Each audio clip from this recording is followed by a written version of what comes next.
I'm Dr. Cathy Barrera, founding economist of Prism Group. We're an economic consulting firm for startups and enterprises building platforms using blockchain and distributed ledger technology. Before I hopped on the blockchain train, I got a PhD in economics, in business economics from Harvard, and I was previously faculty at the Johnson Graduate School of Management at Cornell. But I've since left academia, and I have the privilege this morning of bringing together this group of distinguished academic economists to talk to us today. So why are we kicking off this morning at Consensus talking about economics? Blockchain platforms are economies or markets written in code. The goal of these systems is to use code to bring together a community of folks to coordinate their activities, to transact, to conduct business, to generate value.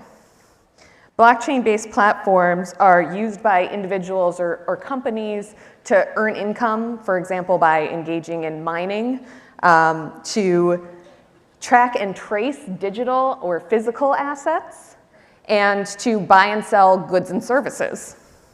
So, of course, blockchain requires deep expertise in technology, in computer science and distributed networks. But blockchain also requires expertise in economics. The study of how incentives, markets, and other mechanisms help people to coordinate their activities and collectively create value dates back to Adam Smith in the 18th century. But over the last 50 or 60 years, rigorous tools have been developed by academic economists in order to make our understanding of economic mechanisms more precise. And then over the last 30 years, those tools have been utilized by economists not only to study these systems, but also to design them in contexts as far-ranging as spectrum auctions, kidney exchange, and internet marketplaces. So these same tools that have been used in those other contexts can also be used in blockchain, which is what we at Prism Group help our clients to do. So there's an increasing awareness in the industry that economic design is needed in order to ensure that blockchain platforms succeed and are able to achieve the vision of their ability to create value. And that's why we're here today this morning talking to these fine gentlemen. We have Josh Gans, Eric Maskin, David Yermack, and Oliver Hart. So I wanted to start just by noting that economists have a particular language, particular way of thinking, and that may differ from the way other folks with other expertise or a general audience talks about a technology like blockchain. So for example, you wouldn't normally hear an economist use words like immutability or censorship resistance. So I'd love to start just by trying to bridge that gap a little bit and articulating from an economics perspective some of the benefits of blockchain. So I'd love to start with you, Josh. You have this paper, Some Simple Economics of Blockchain, and in it you outline two potential benefits of blockchain, that it reduces the cost of networking and reduces the cost of verification. Could you tell us a little bit about that? Yeah, so we wrote that paper. So the job description of an economist when confronted with a new exciting technology could be described as desexification. It's basically to take all that everybody else thinks is interesting and reduce it down to a term that economists can use. And when it comes to new technologies, the lens we like to look at is, well, what is this new technology reducing the cost of? I did this trick in artificial intelligence. It was reducing the cost of prediction. And when it came to the blockchain, it was actually quite a hard challenge to think about, we have this new technology. If we try and understand it, where is it going to reduce the cost of doing something in the economy? And so that paper identified two places. One was the cost of verification. And by verification, we mean the ability for people who are not party to a transaction to see what happened in the transaction. And a blockchain, by storing things securely, and securely I mean making it hard to fiddle the books in the future from what you've done in the past, it might actually reduce the cost of verification, and that would enable a whole lot of transactions. The other thing that the blockchain is good for, again on the security front, is it's very hard to develop a new platform or network because you have to think about how to secure it. But the blockchain as an infrastructure, especially things like Ethereum, would allow smaller players to be able to cobble together those secure elements and build applications, and so it may well reduce the cost of networking. And so basically from there, once you say that, everything else is just supply and demand, or in this case, it's just a reduction, an expansion in the supply of the activities that rely on verification and networking. And you can then look for places where the blockchain might be useful. So I think it's, thank you for that explanation. I think it's particularly interesting that you did not mention anything about cryptocurrencies. Right. So there's obviously a lot of folks here probably want to hear about cryptocurrencies. There's lots of talk and maybe a little hype around that. So I think maybe we should take a few minutes just to talk about the hype, maybe dispel a few myths. David, you've written a lot about cryptocurrencies, and you have this paper, Is Bitcoin a Real Currency? Can you tell us, is Bitcoin a real currency? If you go by the criteria economists have used for centuries, which is a currency is a store of value, medium of exchange, unit of account, Bitcoin has never met any of those particularly well. There are not many merchants who accept it. The throughput, in fact, is limited to 7 transactions a second worldwide, so not that many people ever could use it. People don't post prices in Bitcoin, so it's not a unit of account. And as a store of value, it is incredibly volatile. What you want with money is for it to be stable, not only hour to hour, day to day, but even year to year. And Bitcoin has higher volatility than almost any investable asset that you might see. So it really fails all those criteria. But I would say it has done something useful by making us reconsider the definition of money itself. There's a very interesting academic paper written by Professor Kochla-Kota at the Minneapolis Federal Reserve. The title is Money is Memory. And this is way before Satoshi. He outlined a vision where people had perfect memory of all transactions, which if you read that paper resembles very closely the blockchain and its implementation by way of Bitcoin. So I think for economists, one of the things we like about cryptocurrency is it pushes you back to first principles. And it makes you reconsider what really is the definition of money. Do we need banks to have banking? And questions like that, which have been really thrown open for reconsideration in an interesting and pretty provocative way. Eric, I know you might have an opinion about this. Do we need banks to provide this service? Right, so count me as a crypto skeptic.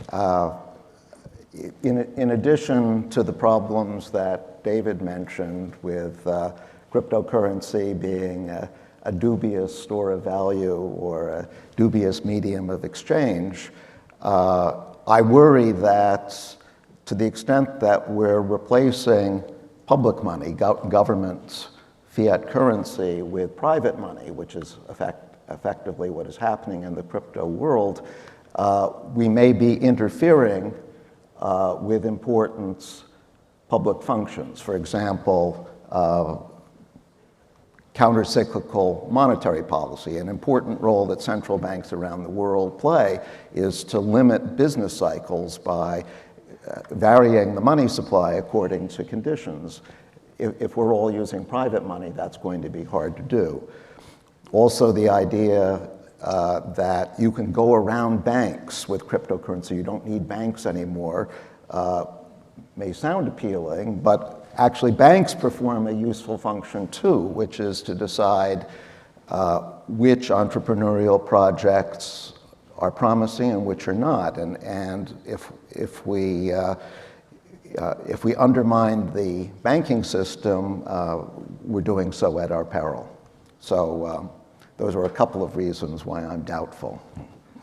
So it sounds like maybe cryptocurrency isn't the most from an economics perspective, the most promising application of this technology.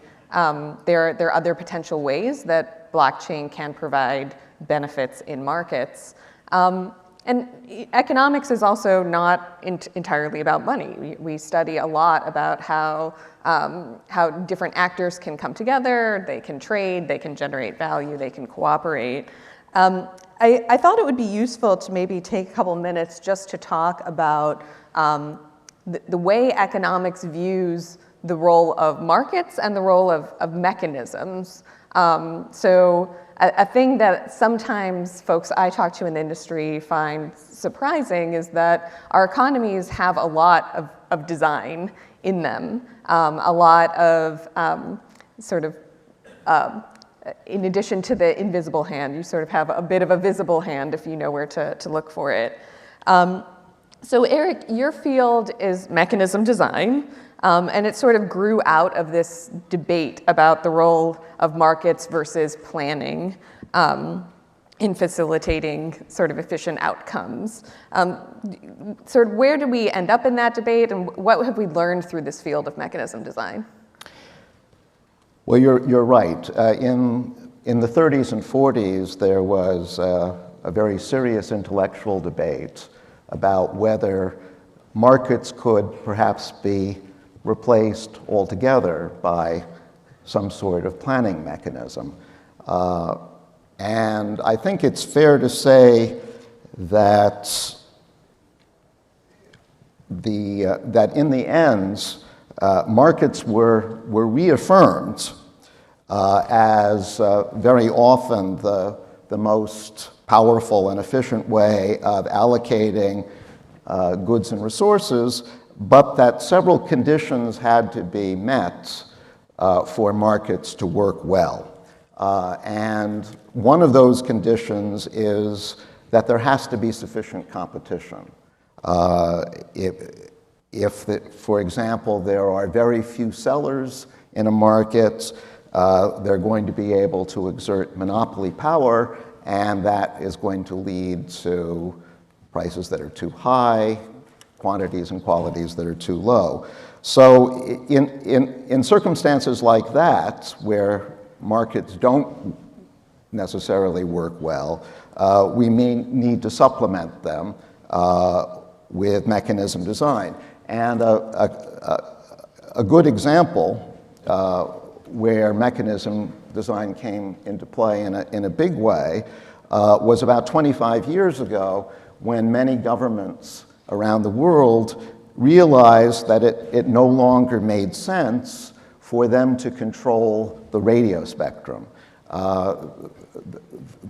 the broadcasting frequencies, because at that point there were a number of telecom companies that had come along who could make better use of this spectrum than the government. And so many governments were interested in making sure that the radio spectrum got put in the hands of the companies that valued the spectrum the most, because it was believed that this would promote the most value for society. Now, if there had been lots and lots of telecom companies, getting the right allocation of spectrum might have been a fairly straightforward matter. The government could have just created a spectrum market and allowed spectrum to be bought and sold like any other good. But because there were so few telecom companies, it was recognized that this could lead to a very inefficient outcome. And so what governments did typically was to create a mechanism for allocating the spectrum, and a very particular sort of mechanism called a second price auction. So the idea is each telecom company would make a bid for a particular band of radio frequencies. The winner would be the high bidder, but instead of paying its own bid, the winner would pay the second highest bid. And the reason for using the second highest bid is that this actually induces each company, each telecom company, to bid exactly what the license is worth to that company, not more, not less. And that ensures that the winner will be the company that really has the highest value. And so variants of this mechanism were used in practice quite successfully, and that ushered in the telecom revolution. So mechanism design here was playing a simple but powerful role in getting the right allocation of resources. So it sort of coordinated the market in a particular way to ensure that the spectrum went to the company that had the highest value. That's right. In a world with insufficient competition, there's no guarantee that the right companies would get this spectrum in an ordinary market. So the market was supplemented via the second price auction. So auctions and these types of market mechanisms are sort of one way where we see that visible hand coming in and helping to facilitate these kinds of markets. But sort of contracts and firms are also important parts of how our economy functions. Now, Oliver, your field is contract theory. Can you tell us a little bit about the perspective of that field around the limits of markets or the roles of these other types of mechanisms? Yeah, well, Cathy, you mentioned this visible hand and the sort of debate about markets versus planning. At around the same time, in the 30s, you know, when, as Eric mentioned, this debate was happening in the 30s, there was a parallel discussion going on, initiated by Ronald Coase, who made the point that, well, you know, put aside planning, if you look at the economy, we don't just see market, even in a liberal market economy, you know, without central planning, we don't just see markets. We also see a lot of activity taking place inside firms. In fact, it's estimated that these days, about 50% of economic activity takes place inside firms. And Coase made the point that basically within a firm, you're replacing the price system with some sort of authority. And the question he raised is, why is this? If markets are so good, as economists usually argue, why do we have all this activity taking place in sort of mini centrally planned economies? So it's not like the Soviet Union used to be with one huge central planner who's coercive. This was these little islands of central planning which occur within the sort of ocean of the market. And these days, I think, the way people understand why we have activity in firms is that using the market is costly. I mean, that's something Ronald Coase himself pointed out. But I think more recent work has gone a bit further. So even when you can't just use the market, another possible way of carrying out a transaction is through a contract. You can have a contract between two independent entities.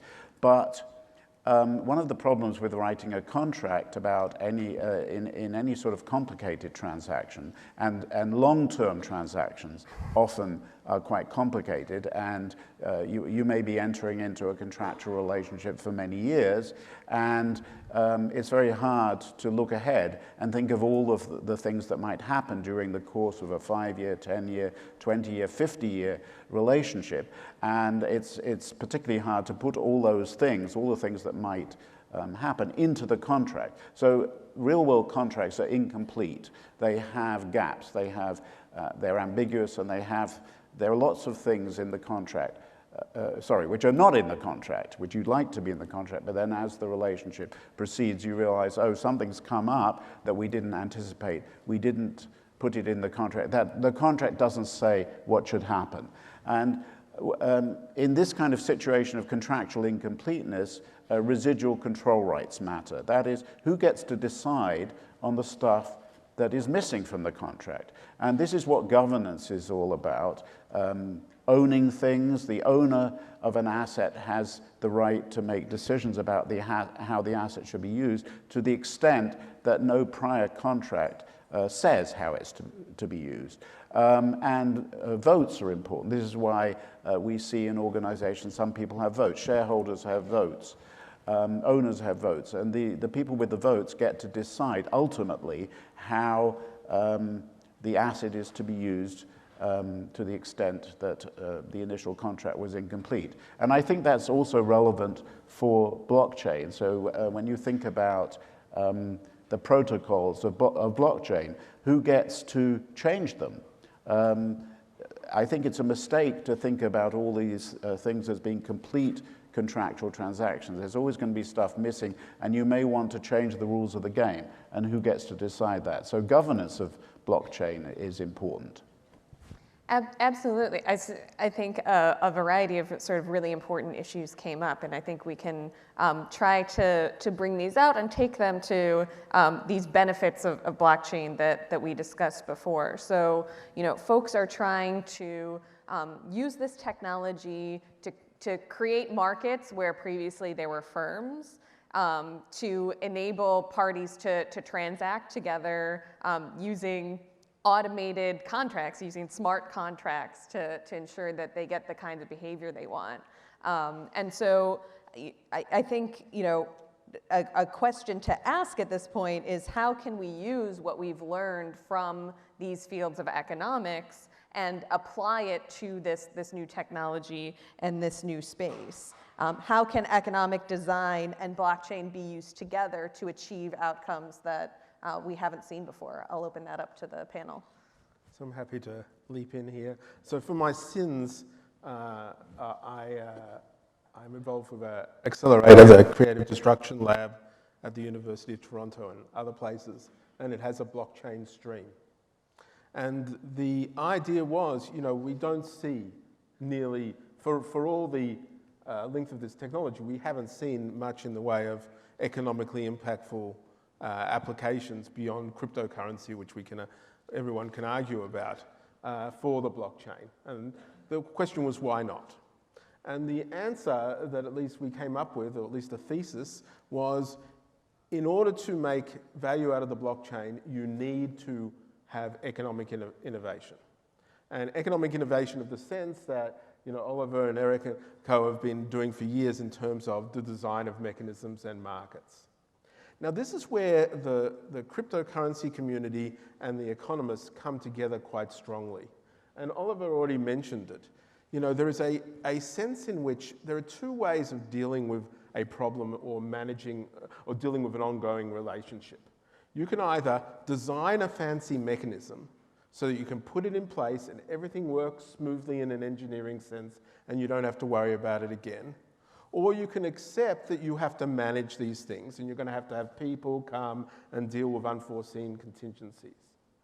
Now, actually, economists, while acknowledging that there are these two, have a tendency to move towards the mechanistic, just like this community. Near as I can tell, everything that this community has been doing is trying to design automated ways of doing things. One was the example of the smart contract. Actually, the smart contract's a bad name. It really means the not stupid contract. Smart contracts, something smart is not what you want. You want something automated. That's what it means. It means flexibly, beautifully designed at the beginning, so it's so flexibly enough that we can rely on it in an automated sense and not think about it again. So smart is not the word we'd normally use for that sort of thing. But that's where these two things come together. And I guess the message I want to bring is that there is a lot of science sitting within half a decade, or more actually, of economic thinking that has been abjectly theoretical because it has lacked mechanisms for verification, commitment, and also the computing power to put them in place. Eric didn't mention that one of the reasons why auctions took off was simultaneous with our computing power that would allow us to have far more complicated auctions and run them. But they'll only run once. What we're now talking about is running things dynamically in an ongoing relationship. The sort of contracts that Oliver was talking about, the sort of relationships that he's talking about. And so there's a natural bringing together of these two forces. And in our creative destruction lab, we had 25 ventures come in last year, about 10 look like being financially viable. And each one of those, that is other than things of pure cryptocurrency, has come because they've put together a mechanism. One such mechanism is a token reputation registry, a way of crowdsourcing, for instance, in the case of a venture we have called Pocket, crowdsourcing the location of establishments in Africa and generating an actual map of Africa by using people on the ground and providing incentives. That requires a mechanism. It's the sort of thing we don't have time to manage. And that's where you have to look for these things. You mentioned commitment as an important factor here. Can you say just a little bit more about that? Yeah, so the big problem with having things, so when you write a contract, what's great about it is everybody's obligations are listed. And if you don't perform an obligation, there's a theory that you can go to the court and make sure it gets performed. And because of the threat of that, everybody does what they're supposed to. But the problem is sometimes you have things that happen that are outside the contract that lead to disputes and other things like that. And one way of dealing with disputes is to go to the court. Courts are costly. They require evidence that may not be there. There are ambiguities.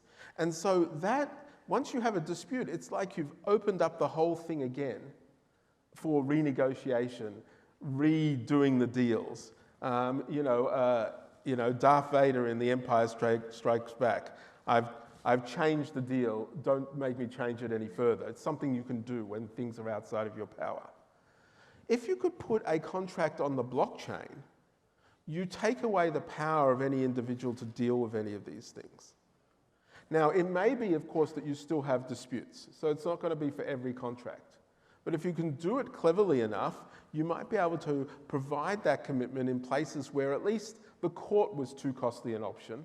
But now, if it's on the blockchain, it can somehow be automated. It can remove from people's accounts money when things happen. It can have a dispute resolution process and stuff like that. Oliver, I know that you've studied commitment for a long time, but you've been thinking a bit about how commitment is important for blockchain as well. Yes.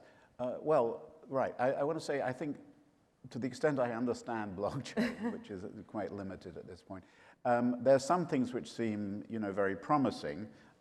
Verification, let me just underline that, as Josh has talked about it. That, I can see, can be very useful.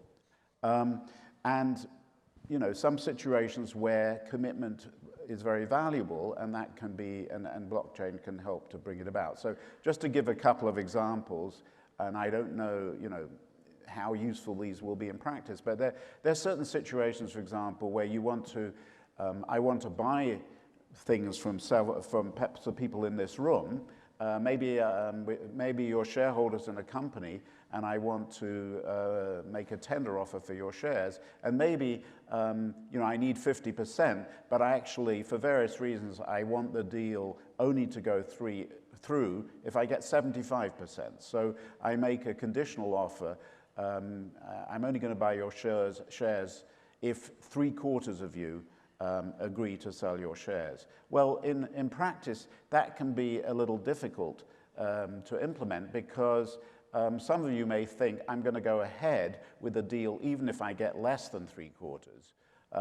And therefore, you might decide not to sell because you think I'm going to get more than 50%. Maybe I'm not going to get 3/4, but I'll get close enough so that I'll go ahead with the deal. And I may not want that to happen. I may want to commit that I'm only going to go ahead if at least 75% of you sell your shares to me. Well, I can imagine that blockchain could help with the verification process and make that a more credible commitment. So everybody can see, did I get over 3/4? I could have even agreed that if I go ahead with the deal having got less than 3/4, then I have to pay a penalty.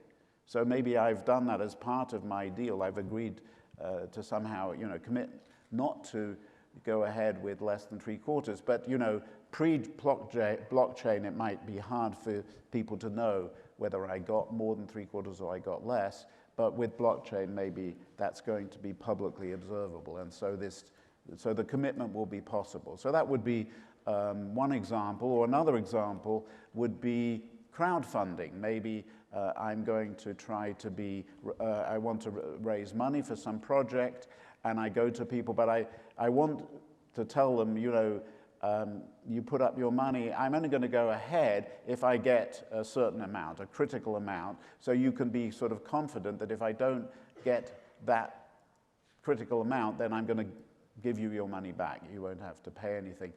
How do I commit to that? How do you know whether enough people contributed to the project? I could imagine blockchain could facilitate that and make that verifiable. So those are examples where I think it could be useful. Public commitment is one potential way that blockchain could be really beneficial. But also, blockchain has this sort of ability to make some kinds of information public and also hide other kinds of information. And this can help with the design of some types of mechanisms. Right. So I mentioned the second price auction a little while ago in connection with the allocation of radio spectrum. And the second price auction can work very effectively. But if I'm a bidder in the second price auction, I may not want my competitors to know how much I'm bidding, because if they know how much I'm bidding, they know what my value for the spectrum is, and that may hurt me in future interactions that I have with these rivals. So I would like to keep my bids private. But if bids are kept private, how do we know who is actually the winner? And how do we know what the second price is so that the winner can pay that second bid?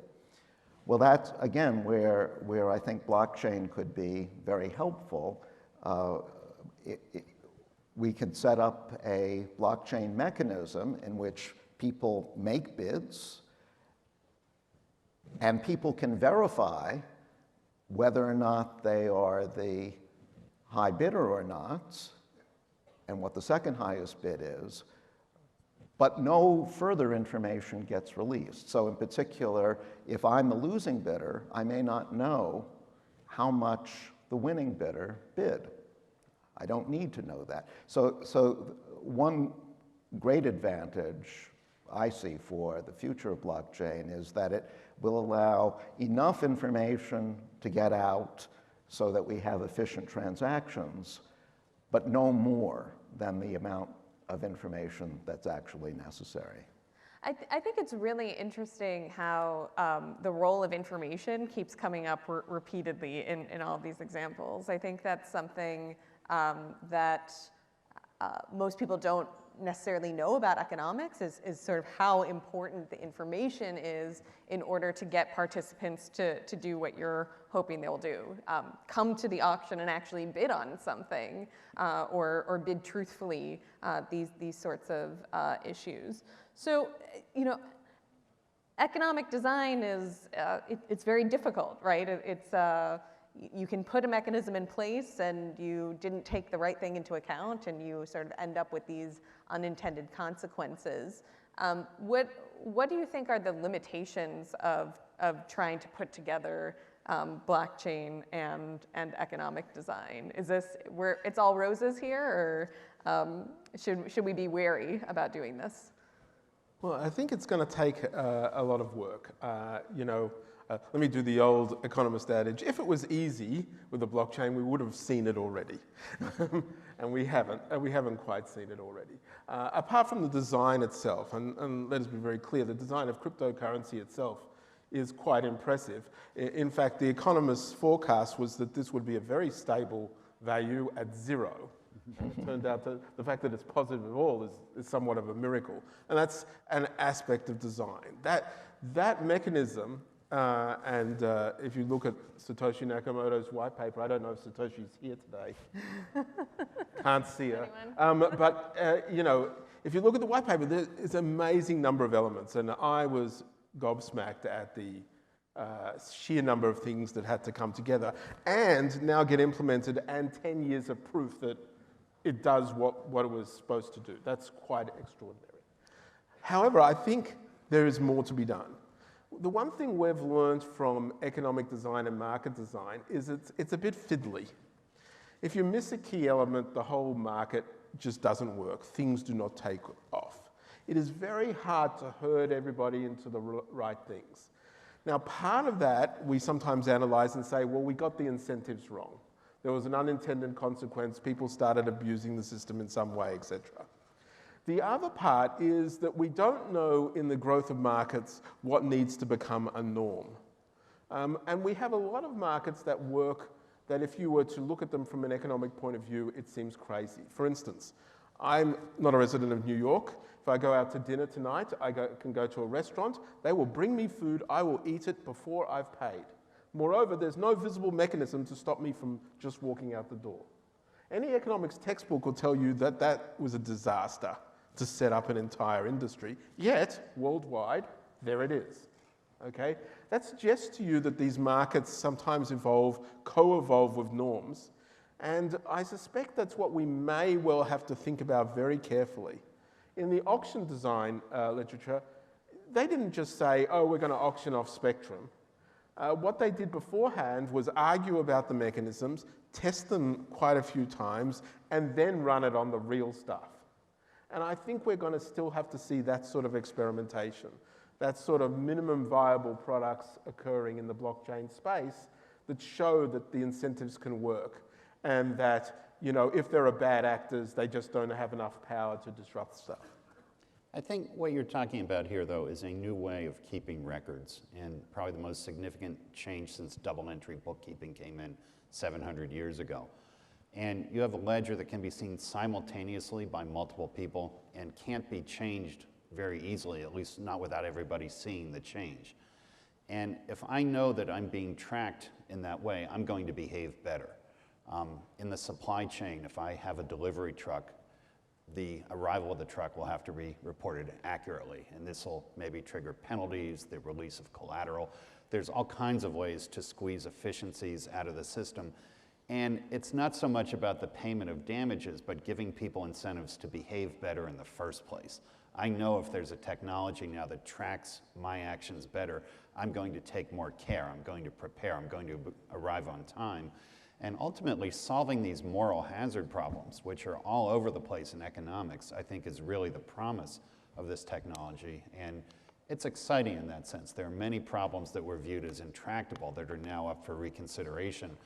And these spill into areas like the integrity of pharmaceutical trials, where there's a similar issue with the integrity of data, the accuracy of companies' reporting, and so forth. This goes well beyond economics and finance into areas like public health. Oliver? Well, I think that we should bear in mind that there are limits to these mechanisms. I think Josh has sort of already talked about the fact, I mean, you can write ever more complicated mechanisms. It's like writing, you know, one approach to dealing with contracts is, yes, let's try to think of as many of the things that can happen during the course of the relationship and put them in. And you get the lawyers together, you know, both sides, and they'll always come up with more and more things that can happen and more clauses that can protect their party against some bad event. And you end up with a contract which is incomprehensible, right?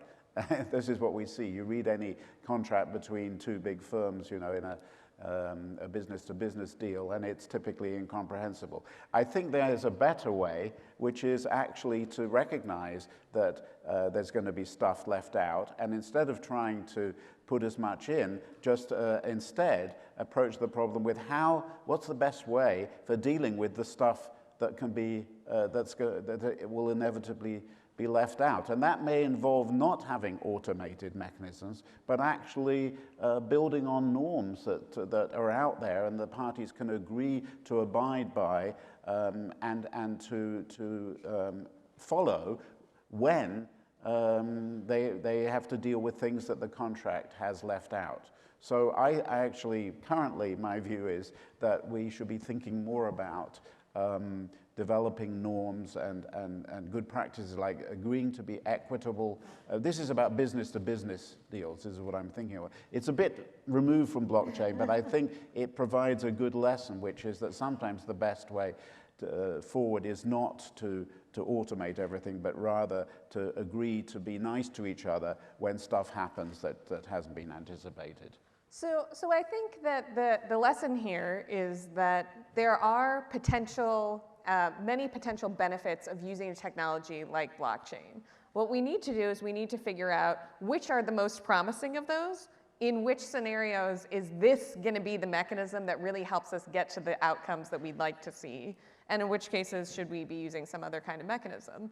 And in those cases where we should be using blockchain, how can we design the right mechanisms that will help ensure that participants do what we're hoping they do for this specific type of transaction or value generating behavior? So I think that we've heard from the panelists today a number of ideas about both of those topics, and it's a place to start. We still have a long way to go, but I'd love to thank the panelists so much for giving us your insights today and for participating. Thank you.